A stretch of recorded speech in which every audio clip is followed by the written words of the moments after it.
زما صرف او صرف له پښتنو زه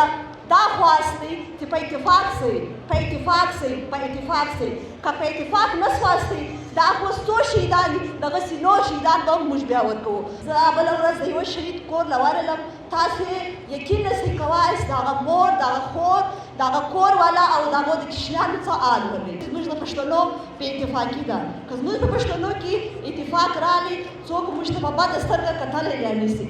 شهیدانو دا خو بیا لرې خبره ده دلته کوم دا واقعه چې څنګه وسوه یو جنګۍ دپاره دوی سیکیورټي غواړي 10-15 پولیس والا دوی غواړي او بیا دوی انتظامیه دوی ته بغیر اسلحه او بارود دوی هلته استوي آیا په دا ټینګي کې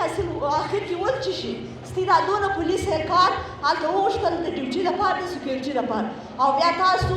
نه اسلحه ورکړه او نه بارود ورکړو نو په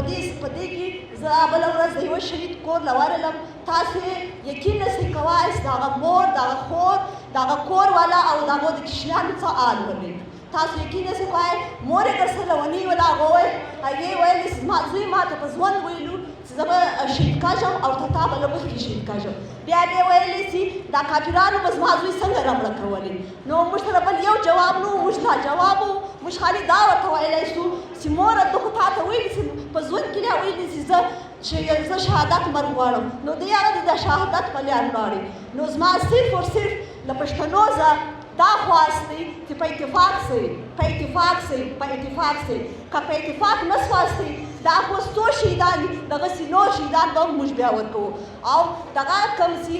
مسله جتي دي تاسو په غرو کې ویناستئ دا وسلې دي ما څونه اورېدي دي مسلم باغ نسای کلاس افلا هلته چې کوم فارم هاوسونه دي په هغو کې د دوی 500-300 زه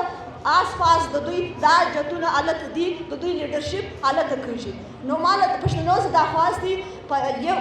پلیټفارم ساستئ اتفاق وي او اتحاد وکړي ډېره مهرباني کوره ده